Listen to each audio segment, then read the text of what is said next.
Prime minister Narendra Modi को मिला Canadian prime minister का न्योता। G7 में शामिल होने का। क्या खालिस्तान मुद्दे पर अब सुधरेगा भारत कनाडा रिश्ते? Breaking news. हेलो दोस्तों, मैं अयाना अग्रवाल आपके साथ नए आर्टिकल में फिर से। Welcome to your trusted channel. आज हम बात करेंगे एक बड़ी डिप्लोमेटिक डेवलपमेंट की। इंडिया के प्राइम मिनिस्टर नरेंद्र मोदी को Canadian prime minister Mark Carney ने इनवाइट किया है अगले हफ्ते होने वाले G7 समिट में। क्या दोस्तों कभी आपने इमेजिन किया था कि कनाडा और इंडिया के प्राइम मिनिस्टर के रिश्ते सुधरेंगे?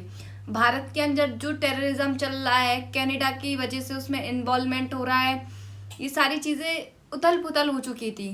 किसी भी व्यक्ति को ये नहीं लग रहा था कि कनाडा और भारत के रिश्ते सुधरेंगे, लेकिन डिप्लोमेसी कुछ भी करवा सकती है। डिप्लोमेसी पुरानी सी पुरानी दुश्मनी और पुरानी सी पुरानी दोस्ती को भी ख़त्म कर सकती है। जैसे कि उदाहरण के तौर पर हमने कल ही आपको एक आर्टिकल में बताया था कि किस प्रकार चाइना के प्रेसिडेंट और अमेरिका के प्रेसिडेंट में डिप्लोमेसी के थ्रू संबंध सुधरे। उनके बीच में बातचीत हुई, वार्तालाप हुई। कैसे हुई? सिर्फ डिप्लोमेसी की वजह से। तो डिप्लोमेसी अपने आप में एक बहुत ही अच्छी चीज़ है। 2015 के बाद पहली बार मोदी जी कनाडा का दौरा करेंगे, यानी कि मोदी जी को कनाडा जाए हुए 10 साल का समय हो चुका है। लगभग 10 साल बीत चुके हैं जब मोदी जी ने आखिरी बार कनाडा में कदम रखे थे। अब 10 साल बाद पुनः मोदी जी कनाडा के भीतर कदम रखने जा रहे हैं, लेकिन इस दौरे का बैकग्राउंड बहुत टेंस रहा है। पिछले कुछ सालों में खालिस्तानी मुद्दों को लेकर काफ़ी विवाद रहा, खासकर हरदीप सिंह निज्जर की हत्या और इंडियन डिप्लोमेट्स को कनाडा से निकलने की घटनाएं। इन सारी घटनाओं ने भारत को निचोड़ कर रख दिया। भारत को उसकी स्थिति का बता दिया कि भारत में जो टेररिज्म है, जो चल रहा है, वो कभी ख़त्म नहीं होगा और अपने आप में पनपता जाएगा और पूरे भारत को सिर्फ टेररिज्म से घेर लेगा। लेकिन ऐसा नहीं है। हमारे भारत के माननीय प्रधानमंत्री के पास इतनी ताकत है, इतनी हिम्मत है और वो इतना हौसला रखते हैं कि सब चीज़ों को फिर से पहले जैसे कर सके, सब चीज़ों को सही कर सके। So hats off prime minister. Next जानती है कि इवेंट्स क्या थे उस समय। 1985 में जो एयर इंडिया बॉम्बिंग हुआ था, 2023 में हरदीप सिंह निज्जर की हत्या हुई थी कनाडा के अंदर, और 2024 में diplomatic expulsion from both sides. तो ये सारी चीज़ें हुई थी।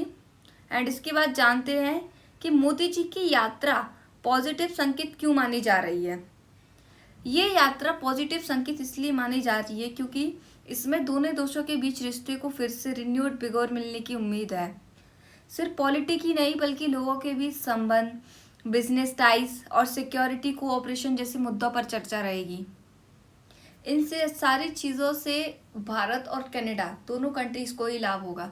मैं आप लोगों को एक चीज़ बता देती हूँ कि जब दो कंट्रीज़ के जो प्रेसिडेंट है, प्राइम मिनिस्टर हैं, फॉरेन मिनिस्टर्स हैं, जो एक दूसरे के साथ मीटिंग करते हैं, तो उनसे उन्हें कोई व्यक्तिगत लाभ नहीं होता। उनसे देश की जो जनता है, दोनों देशों की जनता है, उनको बराबर लाभ होता है। बिजनेस में लाभ होता है, इकोनॉमी में लाभ होता है, security cooperation, movements, arms, weapons, सब तरीके से उनको सपोर्ट मिलता है। इसीलिए डिप्लोमेसी के थ्रू काफ़ी चीज़ें सही होती हैं और मुझे लगता है कि डिप्लोमेसी का होना इम्पोर्टेंट है जब किसी चीज़ को सुधारना हो, उस पर काम करना हो। People to people commercial and security cooperation discussed. G7 summit who will attend. G7 summit को अटेंड कौन करेगा?